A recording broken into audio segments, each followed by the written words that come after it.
Baik, assalamualaikum warahmatullahi wabarakatuh.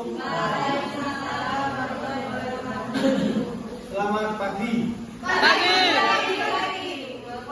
Kita dari kelompok 2 ingin mempresentasikan mengenai motivasi belajar. Sebelumnya perkenalkan, nama saya Putra Sutra. Ini ya data kelompok kami.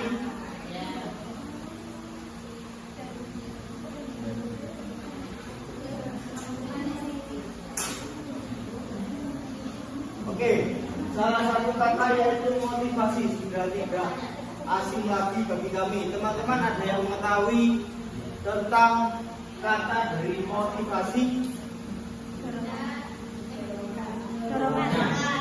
Tapi sudah baca ya. Motivasi ada dorongan, apa lagi? Keinginan. Ada lagi kemauan, apa lagi? Apa? Hasrat.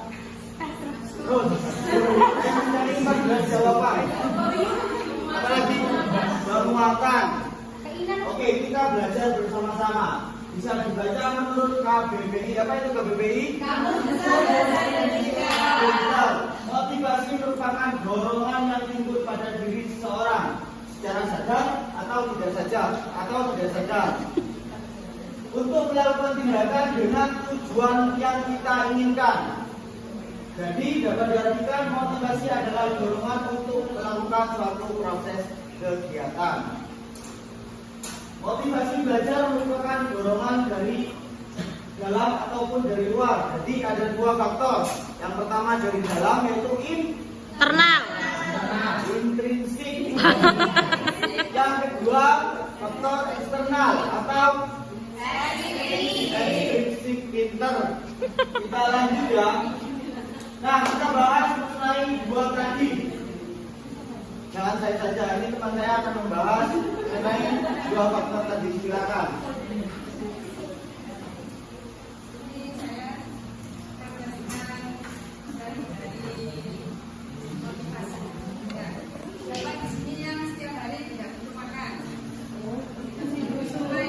Sangat.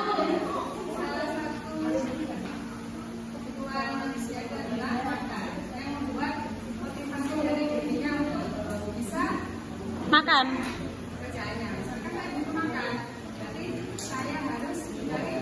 Makan.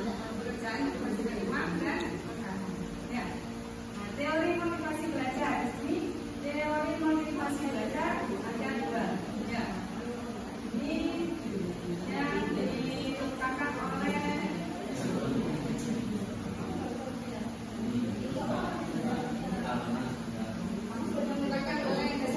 ada dua, ada motivasi ekstrinsik dan motivasi intrinsik.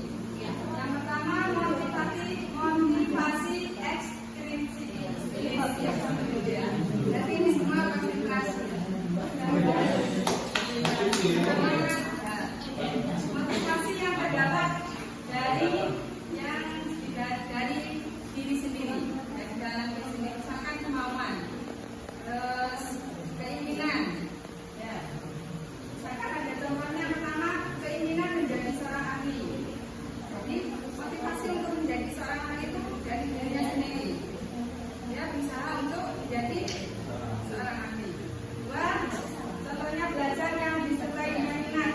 Yang ketiga, belajar yang disertai dengan perasaan yang senang. Seperti saat ini kita ya belajar dengan senang. Senang nggak sekarang? Senang. Ya. Terus next, motivasi ekstrinsik. Motivasi ekstrinsik adalah motif yang aktif dan berfungsi karena adanya perangsang dari luar. Butuh tripod saya. Butuh tripod. Bila anak didik menempatkan tujuan belajarnya di luar faktor-faktor situasi belajar. Nah, coba bahasa Inggrisnya dibaca bersama-sama itu. Reside in some factors outside the learning situation.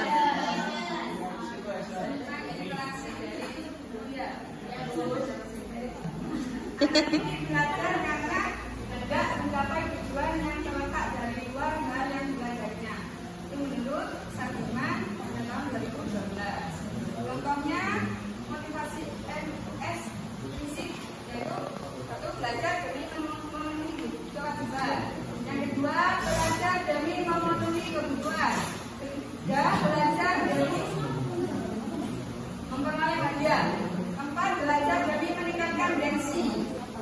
belajar demi memperoleh pujian dari guru, orang tua, dan teman. Yang keenam, adanya ganjaran dan hukuman. Dari keenam contoh ini, siapa yang bisa memberikan motivasi yang mana dari Anda sekalian? Iya. Ya,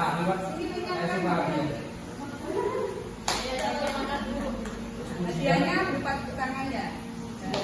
Oke, teman yang lain bisa menggunakan materi ini. Baik, selanjutnya adalah prinsip motivasi belajar. Sebenarnya prinsip itu sendiri artinya apa? Ada yang tahu? Prinsip secara umum. Prinsip, ada yang tahu? Prinsip apa? Pakem, betul. Terus apa lagi? Patokan. Pegangan. Apa lagi? Panutan ya, panutan. Panutan utama. Acuan. Ya, acuan. Bisa. Sudah ya? Ya. Nah, motivasi mempunyai peranan penting dalam strategi belajar ya. Terus tidak ada seorang pun yang belajar tanpa motivasi. Jadi kita belajar juga motivasi ya, motivasi dalam diri. Terus agar peran motivasi lebih optimal, maka prinsip-prinsip motivasi dalam belajar tidak hanya sekedar diketahui, tetapi harus diterapkan dalam aktivitas belajar mengajar. Ada beberapa prinsip motivasi dalam belajar. Next. Motivasi sebagai dasar penggerak yang mendorong aktivitas belajar. Jadi, motivasi itu adalah untuk penggerak kita belajar. Kemudian yang kedua, motivasi intrinsik lebih utama dalam motivasi ekstrinsik dalam belajar. Kenapa? Karena intrinsik itu muncul dalam diri kita sendiri. Jadi motivasi itu terdapat pada diri kita sendiri. Sebenarnya kedua motivasi itu penting, ekstrinsik itu juga penting. Dorongan dari luar ya, seperti dorongan dari keluarga atau guru atau yang lainnya. Tapi yang lebih penting adalah intrinsik, muncul dalam diri. Next. Motivasi berupa pujian lebih baik daripada hukuman. Sudah jelas ya, motivasi itu lebih baik berupa pujian daripada hukuman. Lanjut, yang keempat, motivasi berhubungan erat dengan kebutuhan dalam belajar. Ya, sangat berhubungan erat ya, kebutuhan dan dalam belajar. Kemudian yang kelima, motivasi dapat memupuk optimis dalam belajar. Kemudian yang keenam, motivasi melahirkan prestasi dalam belajar. Sudah, dilanjut. Melanjutkan apa yang telah disampaikan tentang motivasi belajar. Selanjutnya, aspek yang ada pada motivasi belajar. Aspek apa sih itu aspek? Macam-macam. Saya akan berikan penjelasan. Nah, tarik sis. Aspek adalah faktor yang dapat diukur dengan suatu nilai ruangan ini. Aspek keindahannya bisa kita nilai mungkin kurang indah. Terus ruangan ini, aspek kecahayaannya Cukup. kurang terang. Cukup sih, Kemudian, aku bersyukur. aspek lain seperti sarana pendukung kurang lengkap. Seperti itulah yang dimaksud dengan aspek. Nah, pada motivasi belajar juga ada aspeknya. Apa saja? Yang pertama, menimbulkan kegiatan belajar. Jadi ketika kita memberikan motivasi, harus ada yang timbul. Bingung? Bingung Pak. Penjelasannya saya berikan dengan contoh. Seperti motivasi memberikan baju sekolah. Memberikan baju sekolah kepada anak PAUD, bukan anak PG PAUD ya, anak PAUD atau anak TK. Itu diharapkan motivasi yang timbul adalah kegiatan ingin melanjutkan kegiatan belajar. Sampai di sini mengerti?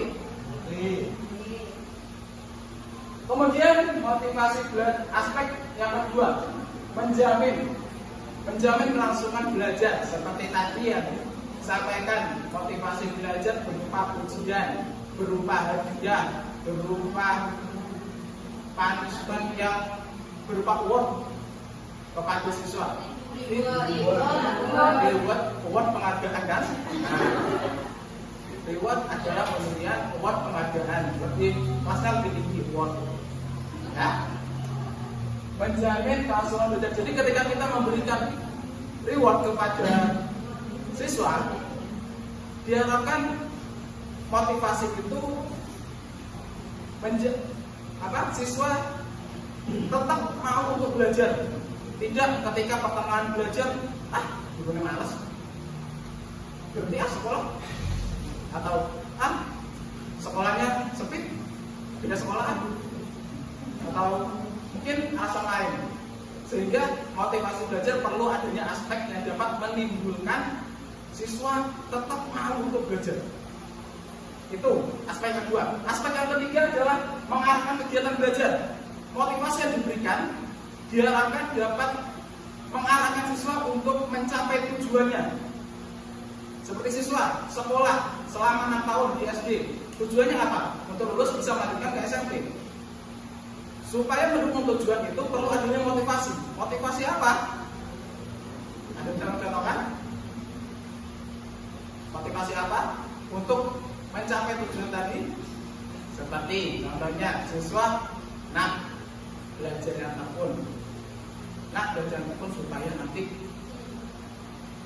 di tingkat yang lebih lanjut kamu bisa membawa nama baik sekolah SD kita, membawa nama baik sekolah kita di tingkat SMP. Jadi dipandang orang nanti, wah SD kita hebat ya, bisa melanjutkan SMP ternama. Seperti itu. Itulah motivasi yang diberikan guru sudah mencakup aspek yakni mengarahkan kegiatan belajar supaya siswa mau supaya siswa mencapai tujuan dari belajarnya tersebut. Seperti itu tentang aspek-aspek motivasi belajar.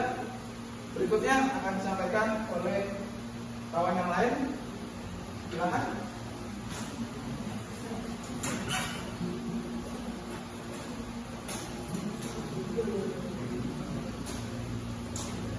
Baik, yang selanjutnya adalah fungsi motivasi belajar. Fungsi motivasi belajar itu ada 3. Yang satu mendorong, penggerak, dan menyelesaikan perbuatan. Menurut pandangan dari Sudirman, motivasi itu juga ada 3. Yang pertama motivasi sebagai pendorong, yang kedua motivasi sebagai penggerak perbuatan, yang ketiga motivasi sebagai pengarah perbuatan. Nah, motivasi pendorong ini mempengaruhi sikap apa yang seharusnya anak didik ambil dalam rangka belajar. Yang kedua, motivasi sebagai penggerak perbuatan itu mendorong psikologi yang melahirkan sikap terhadap anak didik. Itu merupakan suatu kekuatan yang tak terbendung yang kemudian terjemah dalam bentuk gerakan psikofisik. Terus yang ketiga, motivasi sebagai pengarah perbuatan. Nah, itu sebagai anak didik yang mempunyai motivasi dapat menyeleksi mana perbuatan yang harus dilakukan dan mana perbuatan yang harus diabaikan. Yang selanjutnya akan disampaikan oleh teman saya.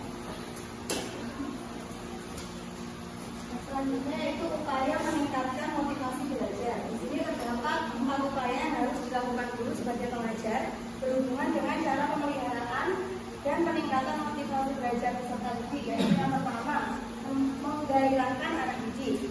Guru harus menghindari hal-hal yang bersifat monoton dan membosankan dalam proses pembelajaran. Utamanya dengan cara memelihara minat peserta didik dalam belajar, yaitu dengan memberikan kebebasan mereka untuk berkreativitas sesuai dengan bakat dan minat yang dimiliki. Nah, di sini guru harus mempunyai pengetahuan yang cukup mengenai pengetahuan awal yang dimiliki oleh peserta didik. Yang selanjutnya yaitu memberikan harapan yang realistis. Di sini guru harus memelihara harapan-harapan anak didik yang realistis dan memodifikasi harapan-harapan yang kurang atau tidak realistis. Untuk itu, guru perlu memiliki pengetahuan mengenai keberhasilan dan kegagalan akademis setiap peserta didik di masa lalu. Yang selanjutnya yang ketiga itu memberikan insentif atau penguatan. Bila anak didik mengalami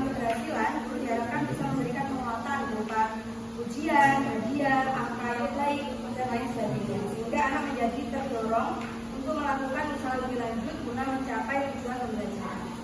Yang terakhir yaitu mengarahkan perilaku anak didik. Nah, di sini tugas guru dalam hal ini untuk memberikan respon terhadap peserta didik yang tidak terlibat langsung dalam kegiatan pembelajaran di kelas. Nah, contohnya ada perilaku peserta didik yang kurang tepat, misalnya ada anak yang suka membuat keributan, ada anak yang selalu diam di kelas, berbicara semaunya. Di sini peserta didik, di sini guru harus melakukan pengarahan perilaku kepada anak didik dengan memberikan penugasan, bergerak mendekati peserta didik, dan memberikan dukungan yang mendidik. Walaupun dengan sikap lemah lembut dengan perkataan yang ramah sehingga tidak menyakiti perasaan peserta didik. Untuk selanjutnya akan disampaikan oleh guru. Jadi di sini saya akan melanjutkan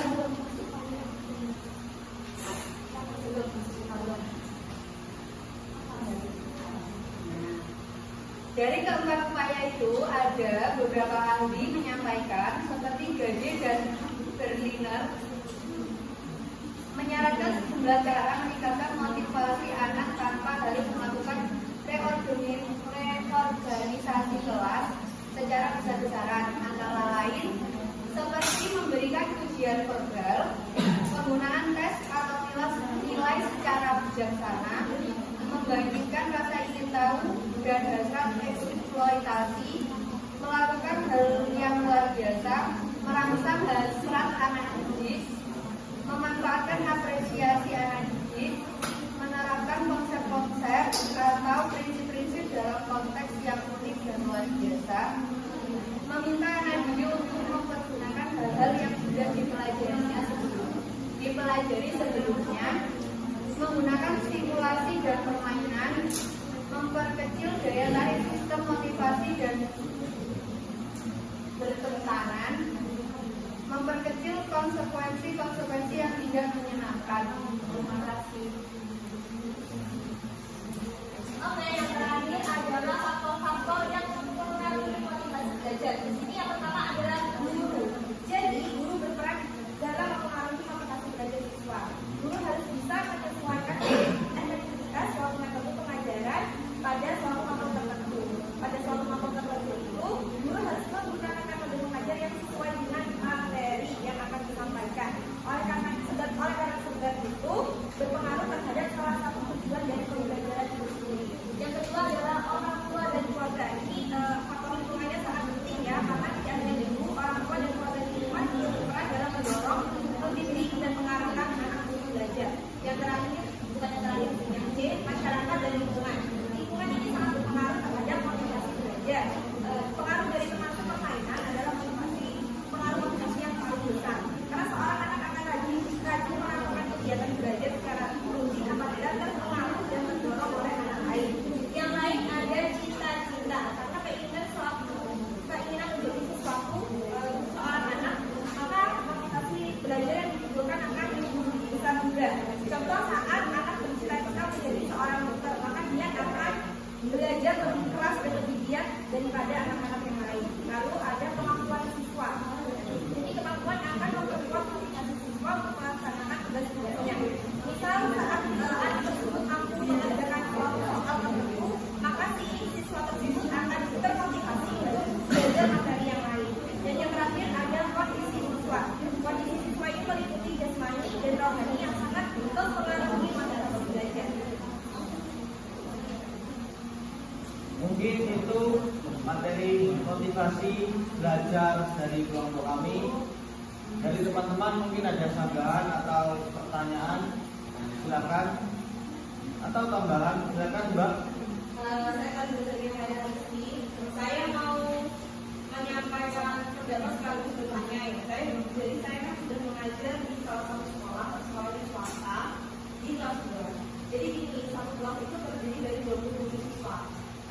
Semuanya itu pasti punya keberagaman mulai dari kompetensinya beda-beda, kemudian karakteristiknya juga beda-beda.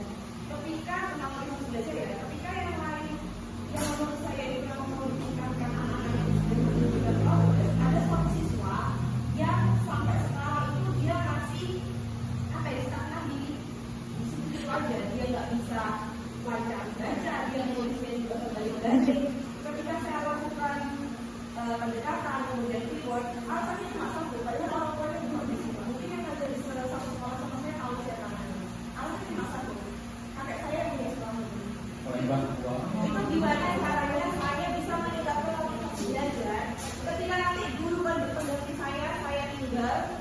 itu biasanya nggak kaget gitu berhadapan sama anak ini, karena anak ini dari dulu nggak berubah sama sekali mulai dari waktu itu.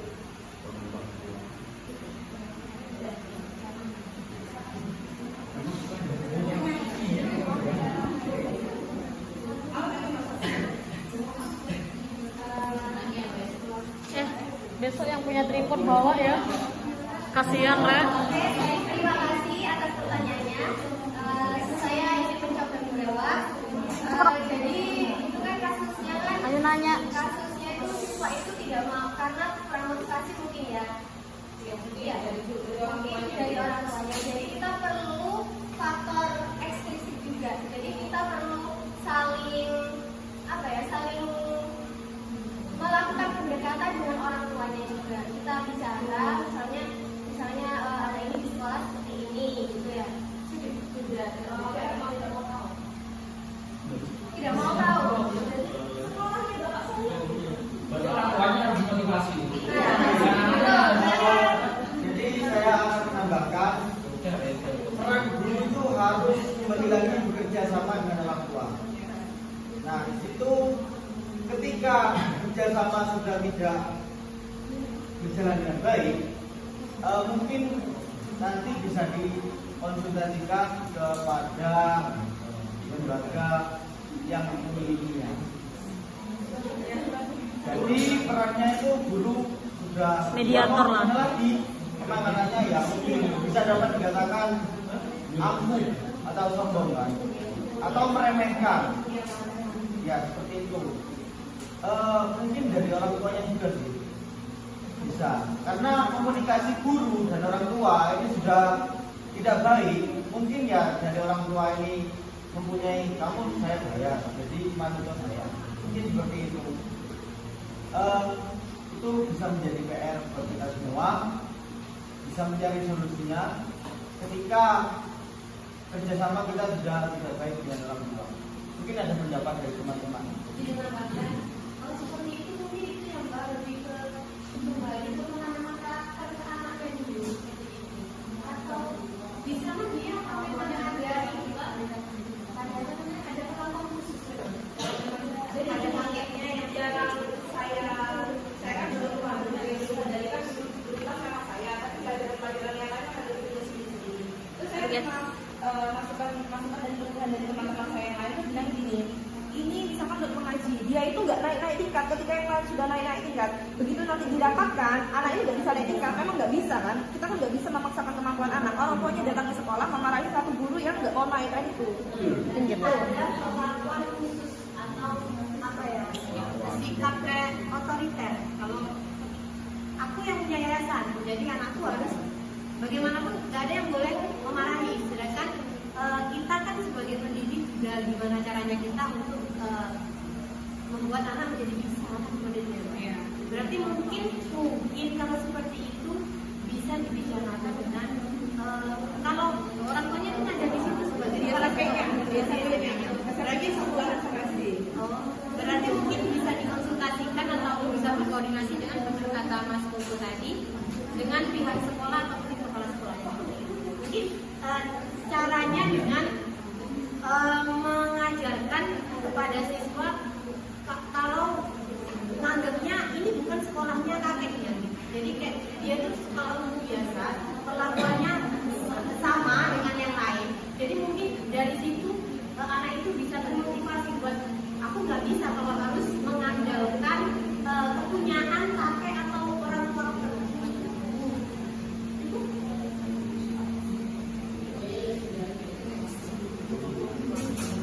Mungkin seperti itu bisa dicoba nanti, atau semoga menjadi lebih baik muridnya. Mungkin teman-teman yang lain ada tambahan atau pertanyaan? Izin Oh, ya. Iya. Untuk klarifikasi dari Mbak Clarissa tadi ya, mungkin kita bisa menggunakan bahasa ibu ke anak itu. Kita menggunakan bahasa ibu seolah-olah kita itu menjadi orang tua dia untuk merubah mindset anak itu, untuk merubah cara berpikir anak itu. Jadi kita bisa ngobrol berdua kedua, saat pulang sekolah, apa yang membuat anak itu merasa kalau dia nggak perlu usaha karena sekolah itu milik kakeknya. Dari situ kita bisa merubah cara pikirnya. Karena kebetulan di sekolah saya itu ada di sekolah saya lingkungan pasar, dan ada satu siswa saya, kebetulan waktu itu saya ngajar dia kelas 3. Dia seolah-olah menjadi preman pasar, gimana ya, suka malah temen, karena dia merasa kalau kakak-kakaknya itu jagoan di pasar, orang tuanya punya toko yang besar di pasar, kebetulan orang tuanya juga berpengaruh juga komite sekolah. Jadi waktu itu saya panggil berdua, saya tanya, kenapa kok suka malah temen? Terus dia jawab, karena siswanya itu pintar untuk berargumen. Nah, dari situ saya menggunakan bahasa ibu, tapi tidak hanya sekali atau 2 kali, bahkan sampai hampir setiap hari saya ketika pulang sekolah itu saya panggil anaknya, saya ajak ngobrol. Ketika kita mengobrol dengan anak untuk menggunakan bahasa ibu itu, kita juga harus ketika kita ngobrol itu kita pegang punggungnya, terus ketika kita menasehati juga kita pegang tangannya. Mungkin seperti itu bisa digunakan, tapi cara itu tidak instan gitu loh, perlu waktu. Kalau itu bisa digunakan. Untuk ibu mungkin untuk bapak bisa menggunakan Bahasa bapak. Bahasa ibu kalau menasihati anaknya kan gitu, dipanggil, duduk, tidak ngobrol, maunya gimana. Ya cukup Mbak Clarissa. Mungkin dari teman-teman ada tambahan atau pertanyaan mengenai motivasi. Kalau tidak ada yang bertanya, saya tanya. Oh ya, tanya aja, silahkan. Tanya aja. Ya, silakan Mas Wisnu. Saya mau bertanya ini perihal motivasi. Ya, silakan. Kan pada anak-anak sekolah besar kan hampir semuanya termasuk kita kan pasti memiliki ego. Iya. Nah, yang saya ingin tanyakan, apakah ego tersebut dapat dijadikan dasar kita sebagai guru untuk memotivasi siswa sebagai motivasi eksternal dalam khusus itu? Terima kasih pertanyaannya. Ego yang seperti apa yang dimaksudkan? Misalnya ego kan biasanya kepentingannya sendiri kan. Iya. Nah, misalkan saya memiliki ego dalam mata pelajaran A ada media ini yang harus dibagi. Tapi saya ingin semua media itu saya yang terbaik buat semua media. Kayak misalnya dari dia bilang kayak batu tadi, dia suruh cari batu 3, saya pengen cari batu 5. Itu siswa. Iya. Kan itu kan sudah menunjukkan ego keinginannya sendiri.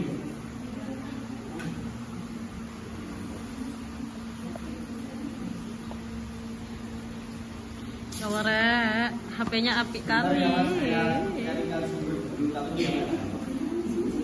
Semangat. Ayo mulai ndak makan. Ego untuk menjadi motivasi itu bisa digunakan, juga ada yang tidak bisa digunakan.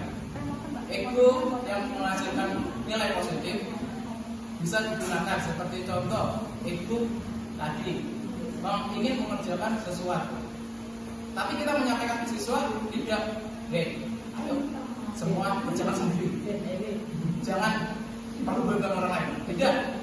Tapi bagaimana menyampaikan ke siswa kalau itu dapat memotivasi? Nah, nih Bapak bisa TI, Bapak bisa teknologi, Bapak bisa mengendalikan komputer, jadi Bapak bisa mengerjakan sesuatu dengan sendiri. Bapak bisa memanfaatkan komputer untuk pekerjaan Bapak. Sehingga siswa termotivasi apa? Oh, Bapak guru saya dapat mengerjakan sesuatu karena dia pandai mengoperasikan komputer.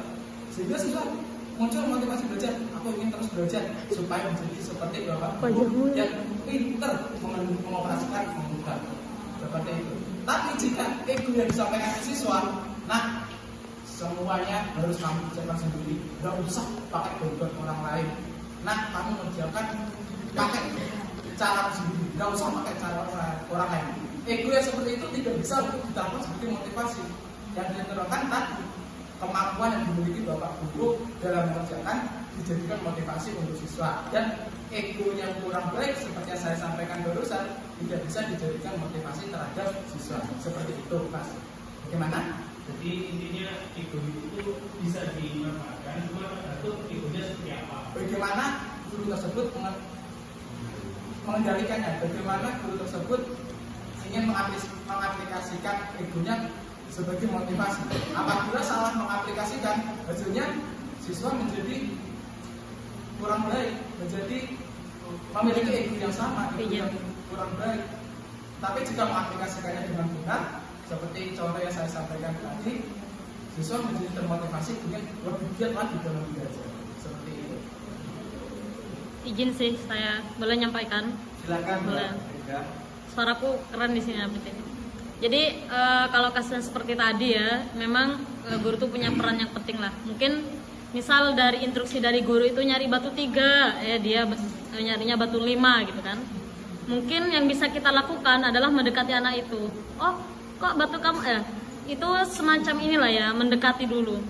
Oh, ada misalnya Koko gitu ya. Oh, Mas Koko batunya berapa? Coba dihitung.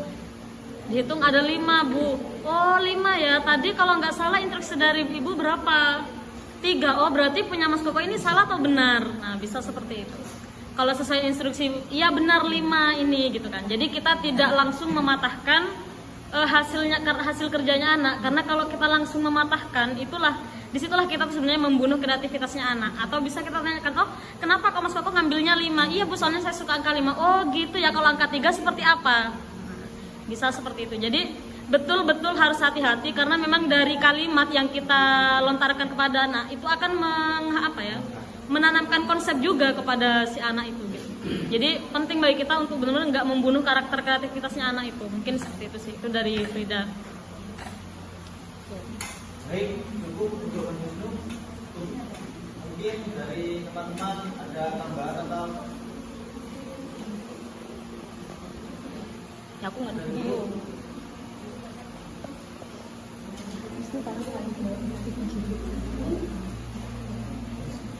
Atau saya yang bertanya?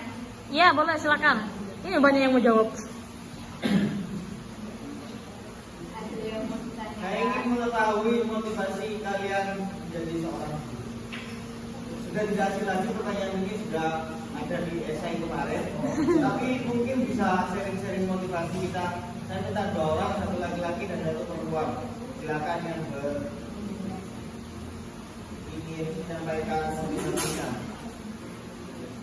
Untuk perempuan dulu, silakan satu, mungkin bisa saling berbagi motivasi. Enggak. Ayo. Aku ya dikit ya. Enggak, iya. Terima kasih.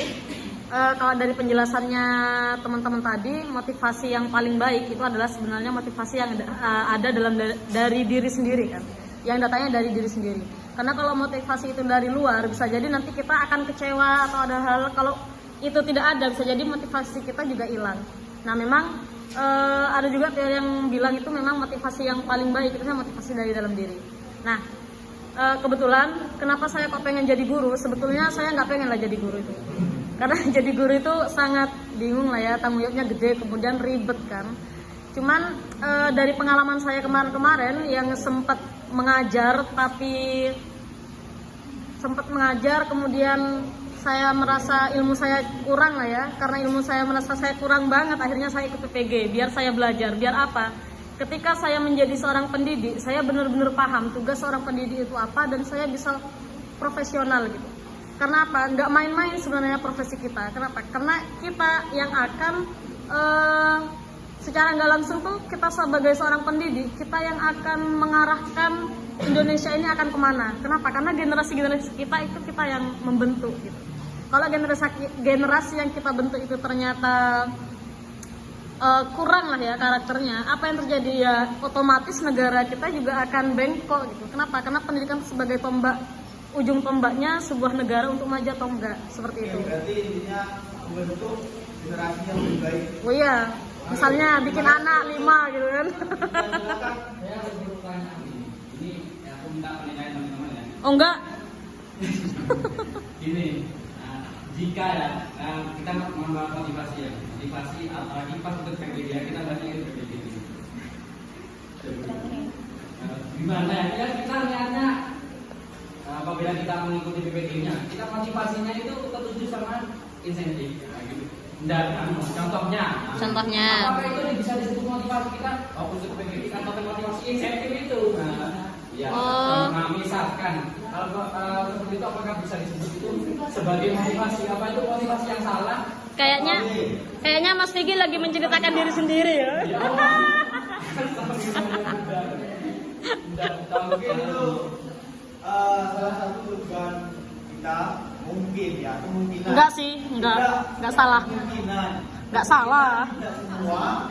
Dan beberapa itu mungkin. Aku ngomong-ngomong enggak salah. Kita manusiawi mungkin membutuhkan salah satu insentif, tapi belajar dari dasar lagi. Selaku kita seorang guru ini, tujuan utama kita bukan itu. Intinya kita seperti kata Mbak Frida tadi, membuat atau memusuh atau mendidik para penerus bangsa. Untuk itu saya maklumi, kita manusia biasa membutuhkan makan, minum, itu mungkin kita bisa memakluminya, bisa mengerti. Tapi yang pertama, kita harus punya prioritas prinsip yang harus kita dahulukan, yaitu mencerdaskan anak bangsa. Seperti itu, Mas. Ya, izin sih. Ya. Sebenarnya substansi kita ikut PPG itu bukan untuk dapat intensif, tapi belajar. Soalnya tak lihat ya, dari LMS atau materi-materi yang dikerahkan oleh pemerintah itu sebenarnya sedang mengembalikan fitrahnya pendidikan Indonesia. Makanya kita ada PPG beasiswa ini biar kita itu sebenarnya mereka tuh lagi ngumpulin orang-orang yang mereka tuh paham sebenarnya pendidikan Indonesia tuh mau dibawa seperti ini loh gitu. Karena yang sebelum-sebelumnya pendidikan Indonesia tuh udah agak melenceng dari apa yang dibawa oleh Ki Hajar Dewantara. Itu sih menurutku. Jadi jangan salah fokus lah gitu. Oke, agar kita tidak terlalu jauh. Ya, kamu sih. Maka saya simpulkan bahwasanya motivasi adalah suatu dorongan yang ada pada diri, ada pada keluarga kita, termasuk keluarga kita, masyarakat lingkungan kita, dan yang lain. Tentu kita selaku guru harus mempunyai motivasi yang baik, mempunyai motivasi agar dapat menanamkan motivasi yang baik juga terhadap siswa-siswa kita nantinya. Terima kasih, sekian diskusi pada hari ini. Jika ada salah kata dari kelompok kami, mohon maaf.